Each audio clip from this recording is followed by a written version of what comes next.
நீ சூட்டும் பூவுக்காக நெடுங்கூந்தலாடுது.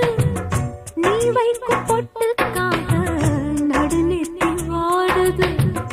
காத்தாடி ஒன்னத்தானே உயிர் நாடி தேடுது. காவேரி எங்கே போகும் கடல் வந்து கூடுது. அந்திப் பொழுதில் தென்னங்கிளையில் தென்றல் கூத்தாட மையை எழுதி மஞ்சள் குருவி கையை கோத்தாட அடங்காத ஆசை கொண்டு நானும் போராட. உனக்கென பிறந்தவ ரெக்க கட்டி பறந்தவ இவதான். என விட உனக்கு இங்கு மனசுக்கு பிடிச்சவ எவதான். ஊரையெல்லாம்